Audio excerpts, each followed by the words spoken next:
You ever wonder why someone pulls away right when it starts to feel real? Why someone who seems connected one moment suddenly becomes emotionally distant the next? Most people take that personally. They assume rejection, detachment, or lack of interest. But here's the truth. When an avoidant creates distance, it's not always because they want to leave. Sometimes it's because they desperately want to stay, but don't know how. Now that might sound contradictory, but human behavior, especially around attachment, isn't linear, it's paradoxical. And avoidants are the walking embodiment of emotional paradox. When they begin to care, they also begin to panic. Emotional closeness for them is like standing too close to a fire. It's warm, but it's also dangerous. And love is the full-blown inferno. It doesn't just touch them, it threatens to burn through the very walls they built to survive. Right? You have to understand something deeper about how the avoidant mind works. Their nervous system is trained, sometimes from childhood, sometimes from trauma, to associate intimacy with risk. Not joy, not pleasure, not home, but risk. Risk of being consumed, risk of being hurt, risk of losing control. So when an avoidant starts falling in love, it doesn't feel safe. It feels overwhelming. And what do most humans do when they feel overwhelmed? They shut down or run. That's exactly what avoidants do.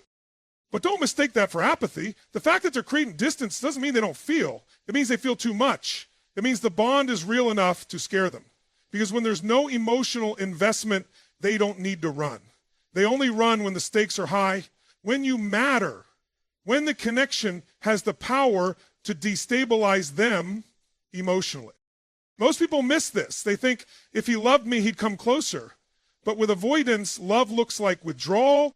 It looks like confusion. It looks like a push-pull dynamic that drives you crazy. But in reality, it's them trying to manage something bigger than they know how to handle: connection, vulnerability. And here's what makes it even more complicated. They may not even understand this themselves. Most avoidants don't have the emotional language to articulate their experience. They just feel a surge of discomfort, and the default response is get space.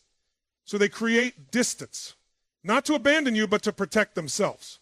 And sometimes to protect you from their chaos, to feel safe enough inside themselves to even contemplate coming closer again. You see, for an avoidant, love isn't a relaxing experience.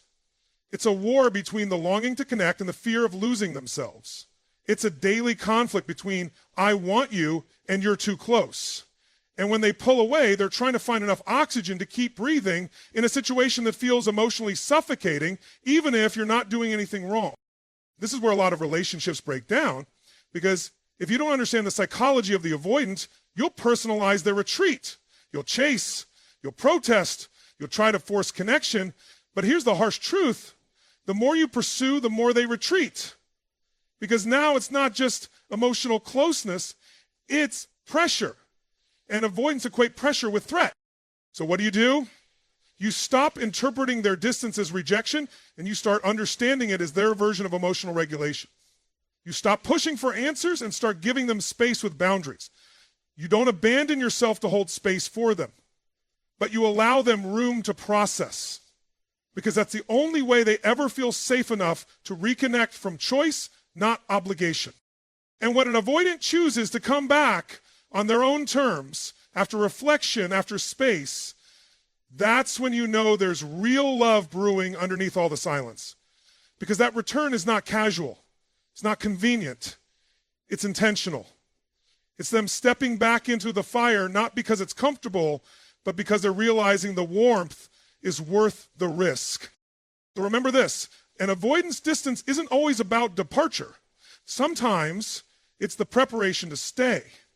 They just need to retreat, not because they don't care, but because they finally do. And that kind of fear only shows up when love is real. Let that sink in. Because once you stop chasing their closeness and start understanding their fear, the game changes. And so does the power you hold in that dynamic. You think they're gone. You assume silence means indifference. But what you don't see, what they'll never tell you, is that the avoidant is still watching you. Quietly, obsessively, not with words, not with confession, but with attention. And attention is their secret currency of love. You have to understand something most people never grasp. Avoidants don't process love out loud. They don't journal about their feelings or pour their heart out in texts. They don't chase, they observe from a distance, behind emotional walls. They aren't absent, they're hidden in plain sight. They're lurking behind your stories, reading your captions twice, trying to decipher one thing, am I safe to come closer? Trying to decipher one thing, am I safe to come closer? You see, when an avoidant loves you, they can't afford to be impulsive. Vulnerability is a gamble they've trained their nervous system to avoid. They don't run toward emotion like the securely attached do. They pause. They calculate. They watch. Because emotional safety is a precondition for their return, and watching you silently is their twisted way of staying connected without risking exposure. They'll never admit this. In fact, if you ask them, they might downplay it or deflect entirely. But make no mistake, their silence isn't absence, it's surveillance. Their distance isn't disinterest, it's self-protection. Because the more they care, the more hyper-aware they become of every possible sign that you might reject, humiliate, or abandon them. And yet, they can't look away. Because now they've attached. And that attachment is consuming them from the inside out. This is where most people go wrong. You interpret the silence as a closed door. But to an avoidant, silence is the door. That's the only way they know how to feel close without feeling threatened. They study you in the shadows. They monitor your energy from afar. It's not romantic, it's not cinematic, but for them, it's intimate. Because intimacy for the avoidant doesn't happen face to face, it happens in the safety of distance. And here's the paradox. The more they love you, the more they retreat into this silent watching mode. Love doesn't make them louder, it makes them quieter. And that's what makes it so confusing, because every fiber in your being is wired to believe love looks like presence, communication, touch, connection. But for them, love looks like hesitation, withdrawal, stillness. They love you, but through a lens of fear, and fear tells them to hide. So what does this mean for you? It means if they're watching, they're not done. It means if they're monitoring your digital footprints, they're still emotionally tethered. It means that even though you haven't heard from them, they're listening. They're waiting. They're hoping for some kind of sign that it's safe to reach back out. And that when they do, you won't shame them for the silence that protected them. You've got to realize this is not about you doing more. This is not about performing for their attention.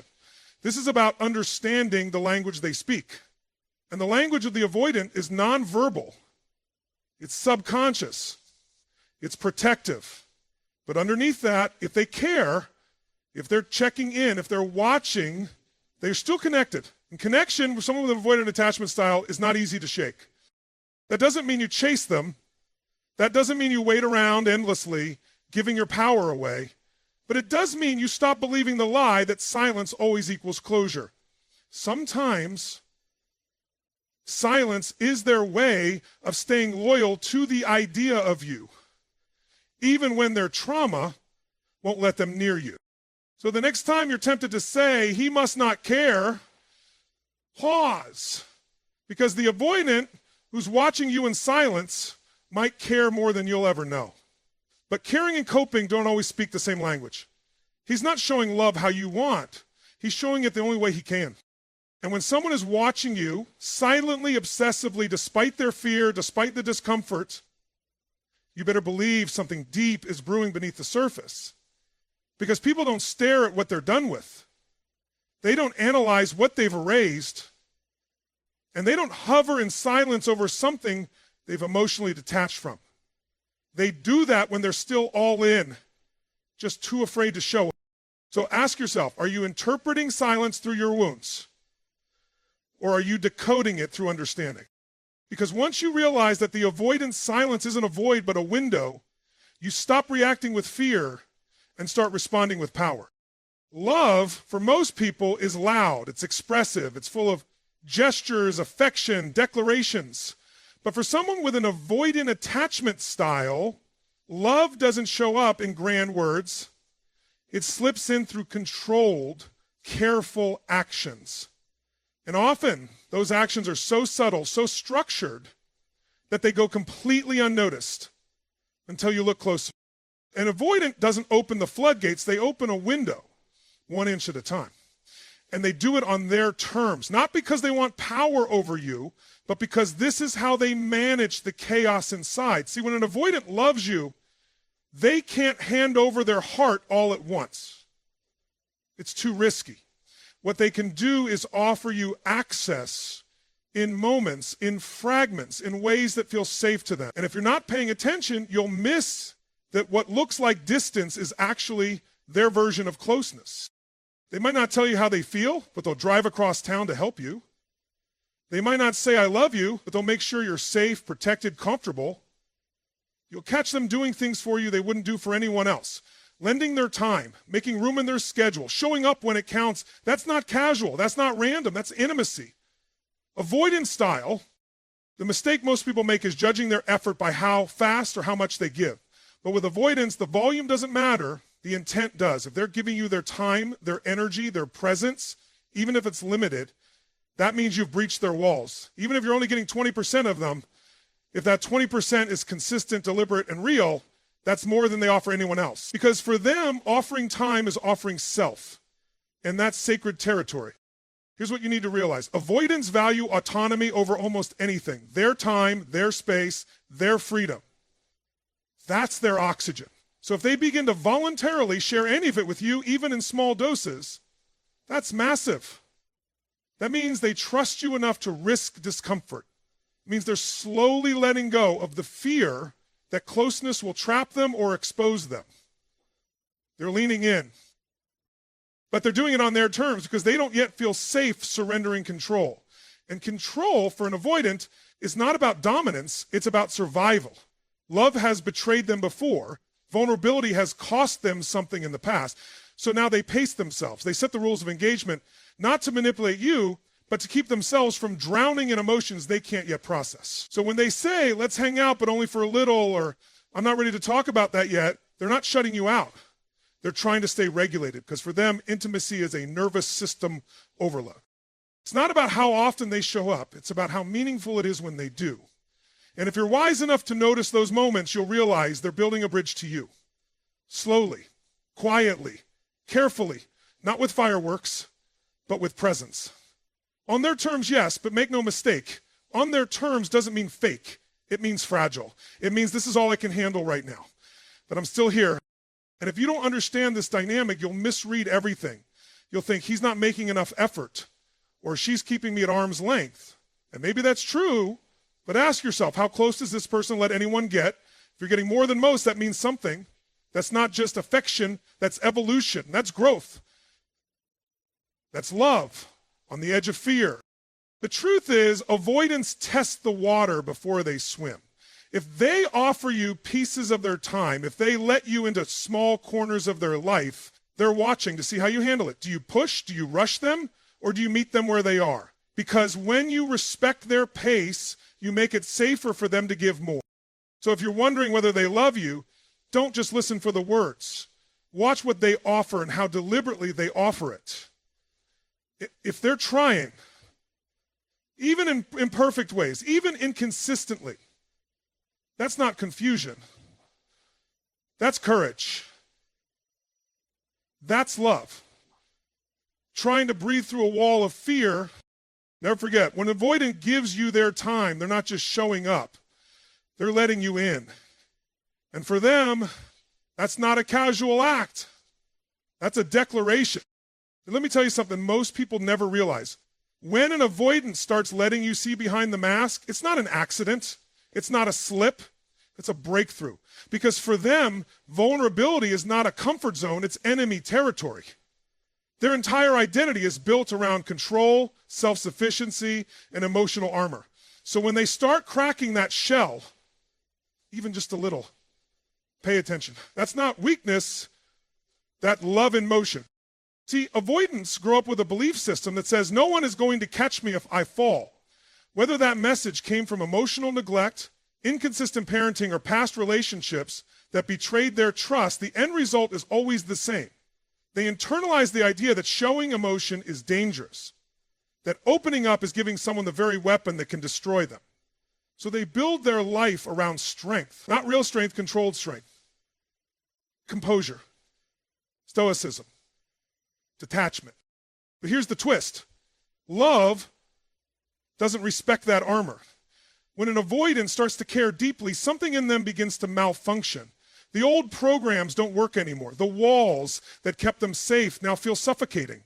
And the person they're trying so hard to keep out, you start slipping into their emotional system quietly, unexpectedly, powerfully. Now here's where it gets interesting. They won't just walk up to you and say, hey, I'm falling apart emotionally because I love you. No. They'll test the waters in tiny fragmented ways. They'll reveal cracks in their facade, not because they're weak, but because their system is reorganizing itself to include you. They might tell you about a moment of fear, a past hurt, something they've never shared with anyone. When they do, that is not just a story, that is a confession, that is emotional access. You've got to understand, when someone who's spent their life in control starts showing you their humanity, it's not a performance. It's an emotional earthquake. They're not trying to impress you. They're trying to trust you. And trust for an avoidance is like learning a new language. Every sentence comes with doubt. Every word feels exposed. Every moment of truth is a battle between I want to let you in and I need to protect myself. So what does this look like in real life? It might be a casual mention of a parent who wasn't really there, or a passing comment about a heartbreak they never got over. It might be a moment where they say, I'm not okay today, when their usual answer is always, I'm fine. These aren't just words. These are emotional landmines they've chosen to place at your feet, because somewhere deep inside, they believe you might be safe enough to disarm them. And this is where you have power, the kind of power most people don't even realize they have. Because how you respond in these moments will either affirm their risk or reinforce their fear. If you meet their vulnerability with judgment, impatience, or pressure, they'll retreat deeper into the shell. But if you meet it with presence, with calm, with respect for how hard that moment was for them, you become the exception to their rule.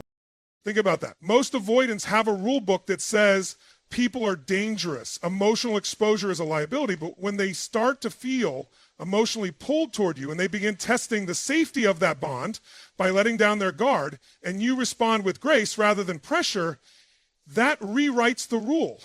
It creates a new association in their mind. Maybe not everyone will abandon me when I open up. This is how you know they love you. Not when they say the words, not when they buy you flowers, but when they show you what they never show anyone. Their mess, their fear, their cracks. Because for them, love isn't about showing their best. It's about risking you seeing their worst and praying you don't walk away. And that is sacred. So if you're ever unsure whether the avoidant in your life truly cares, don't just look at how they treat you when everything's perfect. Look at what they let you see when things are not. If they start dropping their armor, even momentarily, that's not insecurity. And when an avoidant transforms in front of you, it means they're not just trying to survive anymore. It means they're trying to connect. Not with the world, with you. Never underestimate the love it takes for someone who's been trained to hide, to finally be seen. Avoidants don't chase. That's what you've been told. That's what you believe. And in many cases, it's true. They don't pursue the way most people do. They don't reach out impulsively or confess their love in grand gestures. But what if I told you that pulling away is often their twisted way of holding on?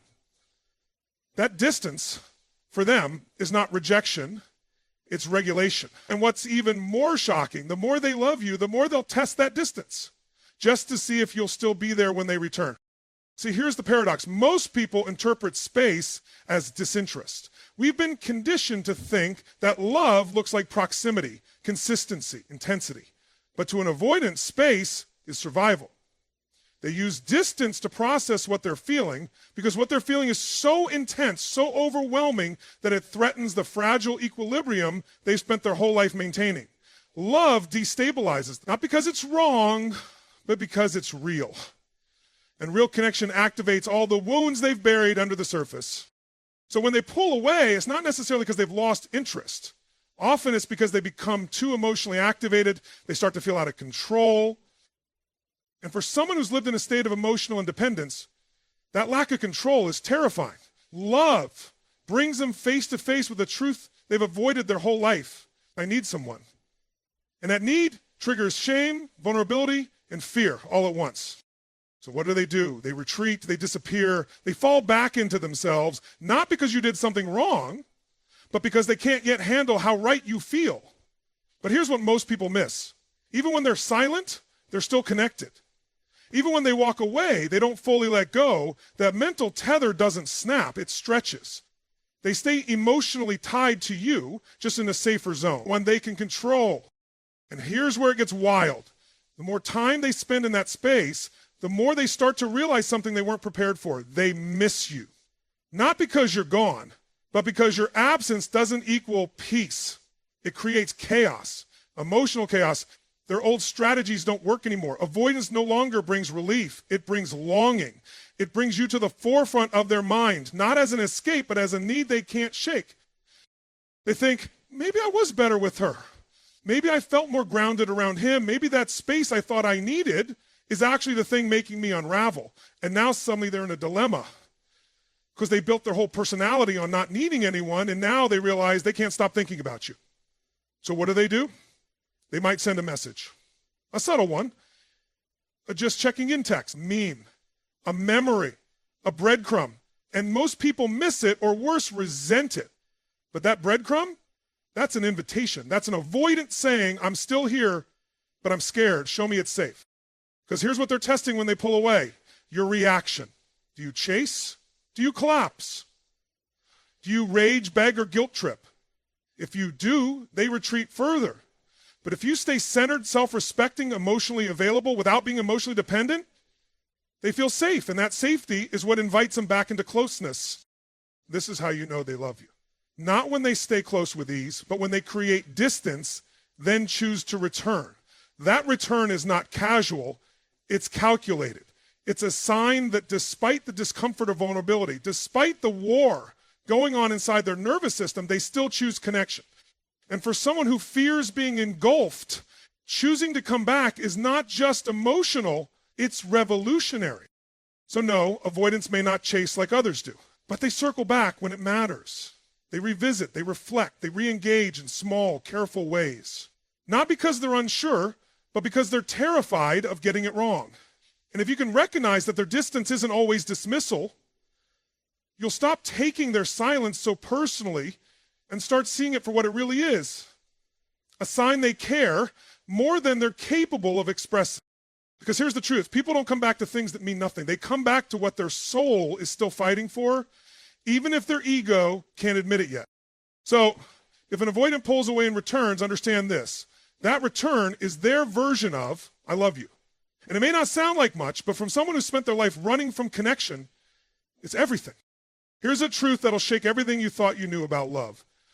When an avoidant starts to open up about their past, when they show you the shadows they've never revealed, it's not just them reminiscing. It's not just storytelling. It's a signal, a deep unconscious transmission that says, I trust you enough to let you see the reason I built all these walls in the first place. And that moment is sacred. Most people think vulnerability is about crying on someone's shoulder or sharing your insecurities openly. But for an avoidant, vulnerability isn't allowed. It's strategic. It's rationed. It only comes out when their nervous system detects safety. When their subconscious says, maybe this person won't weaponize my truth. That moment when they let you in, not just to their current world, but into the experiences that shape them, that's not weakness. That's love revealing itself through the language of pain. See, avoidants are not just emotionally distant for fun. There's a blueprint behind it. Many of them have childhoods filled with emotional neglect, or they were conditioned to believe that their feelings were burdensome or inconvenient. Some were praised for their independence and punished, directly or indirectly, for needing too much. So they learned early. Emotions are dangerous, attachment is unreliable, and safety comes from self-sufficiency. But love challenges that entire system. Love whispers, you don't have to carry this alone anymore. And when that whisper gets loud enough, when your consistency, your calm, your presence override the chaos inside them, they start to talk. Slowly, cautiously, but they talk. They reveal that their father never really saw them, that their mother only praised achievement, that their first heartbreak felt like a betrayal they never healed from. And the moment they speak that pain aloud, they are handing you a loaded weapon. Because for them, history is sacred. It's protected. It's the foundation upon which their emotional fortress was built. And if they're showing you that foundation, if they're letting you walk through the ruins of their past, it's because they're considering building something new with you, something that doesn't require hiding. But here's the catch. They won't say that outright. They won't sit you down and announce, "This means I love you." That's not how they operate. Instead, you'll hear it in the way their voice softens when they talk about a memory they've never told anyone. You'll see it in the way they look away when the emotion starts to rise and they're terrified. You'll see their wound. That right there, that's not just transparency. That's trust. That's their heart, stripped of armor, exposed in front of you. And what you do in that moment will shape everything. You see, an avoidance brain is wired to expect abandonment, judgment, or emotional punishment. If you flinch, if you dismiss their story, minimize it, or use it against them later, they'll close up so fast you won't even recognize the person you were just holding. But if you hold the space, if you listen, if you breathe with them, if you simply say, "I see you," something in them rewires, something ancient, something they buried. Now they're not just opening up because it feels good, they're opening up because you feel safe. And when an avoidant finally feels safe, love becomes less of a threat and more of a possibility. They begin to recalibrate. They start to understand that they don't have to face the world alone. That partnership doesn't mean weakness, it means expansion. So if you ever find yourself in a moment where an avoidant is showing you their scars, understand that you're not just listening to their history, you're witnessing a transformation. You're witnessing a person who spent years protecting themselves from connection, suddenly stepping toward it, not because they figured it all out, but because you made it safe enough to try. Let that sink in. You're not just someone they like. You're someone they trust with the very thing they thought no one would ever understand. And that is love in its rawest, most unspoken form. So the next time they open the door to their past, don't walk through it carelessly. Walk slowly. Walk gently. Because behind that door is everything they never thought they'd show anyone. And if they let you see it, it means something profound. You're not just part of their present. They're letting you rewrite their past so they can finally believe in a future with you.